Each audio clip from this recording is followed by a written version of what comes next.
大家好，这里是毛怪老师。今天呢，给大家讲一件我曾经的奇遇。这件事最终的结局，估计我永远也不会知道了。2017年，我和老婆结婚旅行，狠心大笔一挥去了梦寐以求的印度洋上的珍珠塞舌尔。塞舌尔的美丽与壮观自不必提，那是终身难忘的回忆。然而万万没想到，让我们记忆最深刻的并不是蜜月中的美景，而是返程时遇到的一位神仙大哥。我们的返程是从塞舌尔的马艾机场起飞，中途呢需要在阿布扎比转机回北京。当我们取完票过完安检，就在候机室坐着。我刚要拿出速写本再画一些旅行的漫画，远处呢突然跑过来一位黑头发黄皮肤的大哥，冲着我们就喊：哎呀，你们是中国人吗？我跟我老婆吓了一跳，说是啊，您也是来这儿玩的？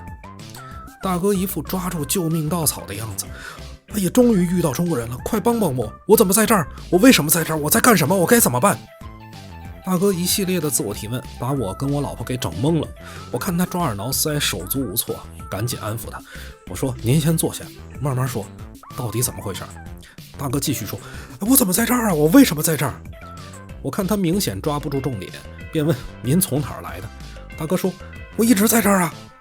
我说：您一直在这儿？您下飞机了就没走？大哥说：是啊，我在这儿等了1天1宿了。我继续问，我说：您是从哪儿飞来的？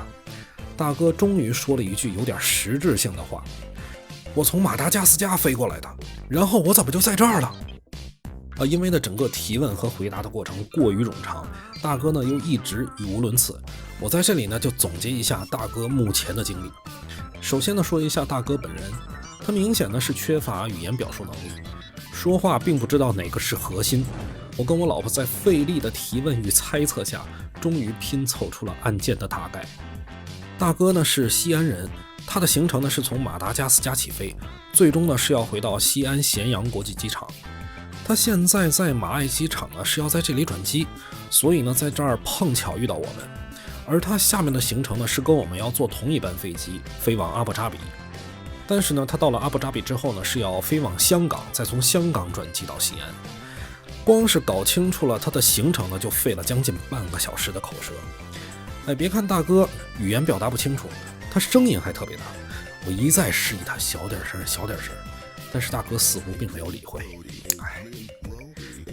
而就他这个交流能力呢又半句英语都不会说，他是怎么到的马达加斯加？那可更是个奇闻了。别看大哥其貌不扬语无伦次，他竟然有着一项常人没有的特技——淘金。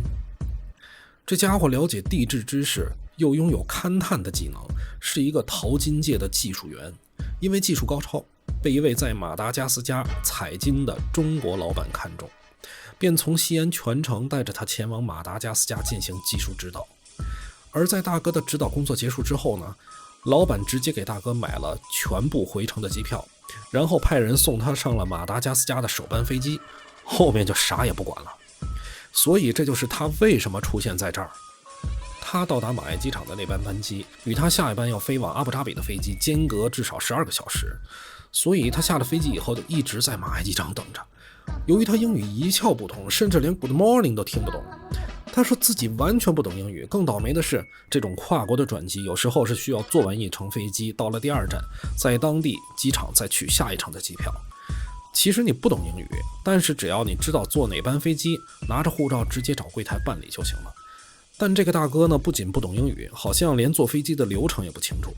他只能把护照展示给地勤人员，地勤人员呢应该是通过护照检查到了他的整个行程，所以呢就让他在这里等待，出发前会给他送来下一程的机票。这只是我大概的推测啊，因为我也不知道他到了马艾机场之后到底出没出关，而他只看得懂地勤人员让他在这里等待的手势，其他的一无所知。所以呢，因为听不懂英语，陷入了完全无助的状态。其实呢，他是可以拿着护照出去玩半天再回来，因为塞舌尔对中国是免签的。难得呀。他求我说，帮帮我，问问应该怎么办。虽然大哥英语零基础，但我也不见得比他强多少啊。就我这英语，这成天鼓的猫呢，拉贝他就这英语，我还跟外国人对话呢。但没办法，我只能硬着头皮帮他去问地勤人员。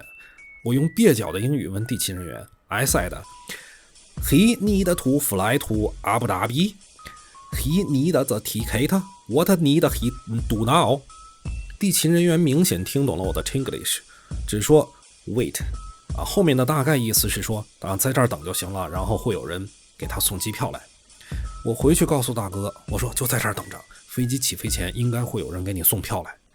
大哥说真的吗？明显一副心里没底的状态。其实我心里也没底，因为我之前到处乱飞，转机都是自己取票，我好像也没有见过地勤人员亲自送票的情况。离起飞还有不到1个小时，这大哥更焦躁了，他又让我帮他去问了一次。没办法，我只能用仅存的 vocabulary 再去问一下地勤人员，结果人家同样回答 wait。 登机口开了，大家开始排队上飞机，这大哥急得抓耳挠腮，我跟我老婆也开始发愁，如果这大哥拿不到票上不了飞机，他让不让我俩走啊？虽然把他抛下我于心挺忍的，但是呢，出于人道主义精神，我还是有点担心，如果他走不了，这家伙会不会饿死在马埃机场？这时候地勤人员终于来了，拿来了他梦寐以求的机票，我们3人悬着的一颗心终于放下了。你说拿到机票，你好好排队上飞机就行了，因为他后续还有2班飞机呢，到了阿布扎比又得取下一程的机票，他明显是希望我们在阿布扎比把他下一班的航班的票也帮他取了。大哥这时候呢，就像个跟屁虫一样绕着我们俩，生怕我们俩丢了。大哥，咱们上的是同一架飞机，我们还能跑哪儿去？上了飞机，大哥坐的比较靠前，他就时不时的回头看看我们俩还在不在，生怕我们俩跳机逃跑。一路飞行顺利，但我跟我老婆根本就没有心思欣赏美景。当飞机安稳地降落到阿布扎比机场之后呢，大哥噌一下子就把安全带解开了，跑到我俩旁边说：“大哥，帮我看看下一班的飞机票怎么取吧。”我说：“行，您别着急，这儿还滑行呢。”下了飞机，差不多下午3、4点钟吧，大哥应该在6点多起飞去香港。我跟我老婆飞往北京的飞机呢，是在下午5点多，时间非常紧迫。阿布扎比机场的巨大真是把我给震惊了，我感觉这个机场好像是由一个一个正方形组成的。下了飞机，大哥继续像跟屁虫一样跟着我们俩。我也为了赶紧解决掉这个麻烦，热心地带着他找转机的柜台。当时我和我老婆要转机北京的时间只有2个小时，但大哥转机香港值机口离去北京的值机口相隔巨远。我带着大哥一路来到了去香港的柜台，我一看前面已经排起了大长队，我觉得把这大哥扔这儿也不行，他肯定不让我走。我看看表，排队差不多得有半个小时吧。我想了一下，先帮大哥取了机票，然后我再跟我老婆返回，时间应该来得及，所以呢，我就带着大哥排队。过来的路上呢，他又跟我们聊了一路，说自己家里有孩子，这出来一趟最大的感想就是回去死活也得让孩子把英语给学好啊。我看大哥为人和善，就是讲话有点混乱，他的意思呢，你得连蒙带猜。我看他完全是被他的老板给坑了。到了马达加斯加指点迷津之后，一张返程票就给人家打发了。就大哥这社交能力，你真是不顾他的死活呀。我觉得他主要问题也不是英语，他是缺乏最基本的交流能力。等终于到了我拿出大哥的护照，然后用蹩脚的英语跟值机人员说 He will fly to Hong Kong. I'll help him. I translate to him.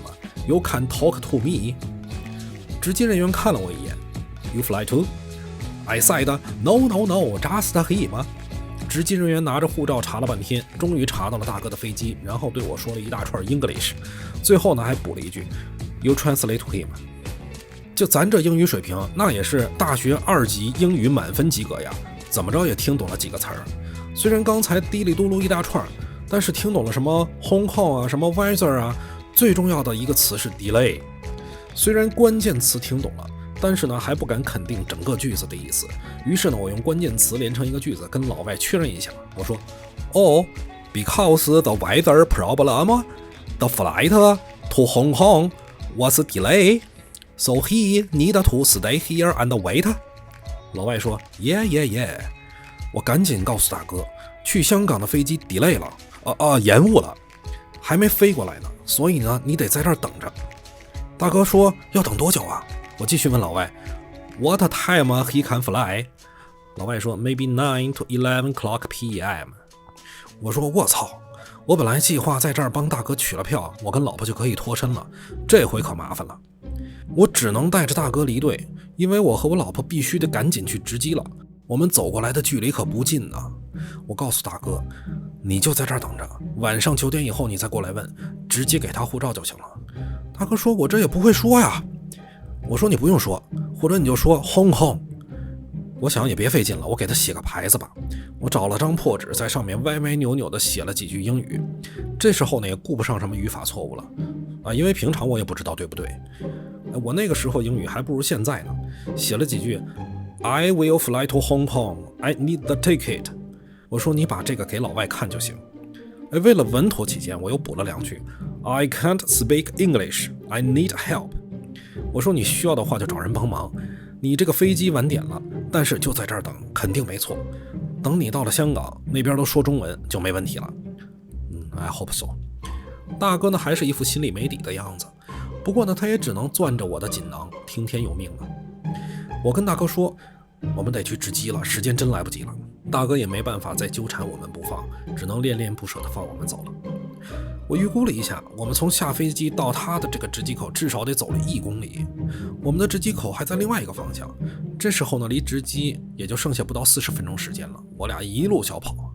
好在最后呢，顺利的上了飞机，我们累得满头大汗。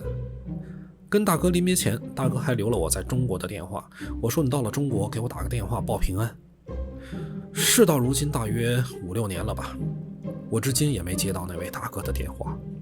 如果哪位朋友呢在阿布扎比机场遇见了一位衣衫褴褛、一脸茫然、举着一个 I can't speak English 的锦囊，请给他一个面包或是一瓶水吧。如果是有心的导演遇到他，赶紧花一大笔钱把他故事的版权买下来，拍个电影，名字就叫 The Terminal 2， 必定大卖呀。好了，这就是我跟我老婆之前蜜月旅行的奇遇。到现在呢还真有点担心那位大哥希望他平安吧。好了，如果你喜欢我的视频，请在 YouTube 跟 B 站订阅毛怪老师的频道，我下次会继续讲有趣的 story。See you next time。